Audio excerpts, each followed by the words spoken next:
Congo's army and UN troops have recaptured a northern airport that was seized by rebels in a surprise attack 10 days ago. VOA West Africa correspondent Scott Stearns reports President Joseph Kabila's government says UN soldiers failed to protect civilians. The government in Kinshasa says the battle to retake the airport in Mbandaka claimed the lives of 4 soldiers and 2 police officers, along with 3 members of the UN peacekeeping force, including a Ghanaian soldier and a South African pilot. The Prime Minister's office says 9 ethnic Nyele rebels were also killed in fighting to regain the capital of Congo's northern Equator province.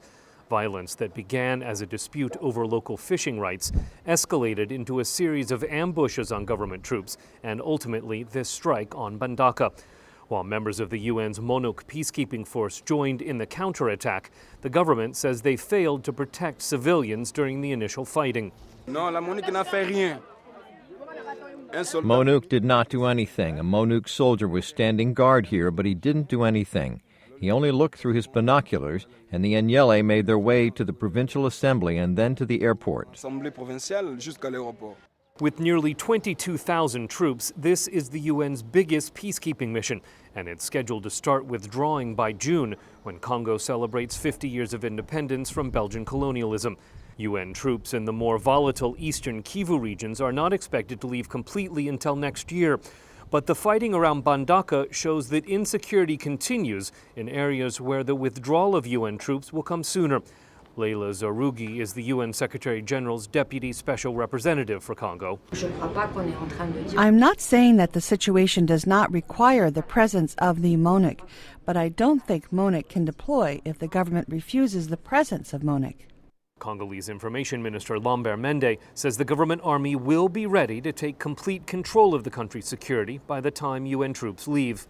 The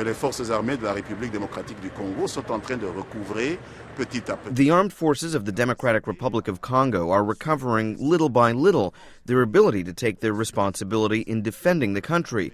Like a traditional army, an army that will be ready and operational in a year and a half from now, the time we've given UN peacekeepers to make their gradual withdrawal. The head of the MONUC peacekeeping mission, Alan Doss, told the Security Council this week that he believes discipline in Congo's army will remain a concern unless there are improvements in more promptly paying army salaries, providing better supplies, and introducing better training, especially for soldiers integrated into the national army from various rebel groups. Scott Stearns, VOA News, Dakar.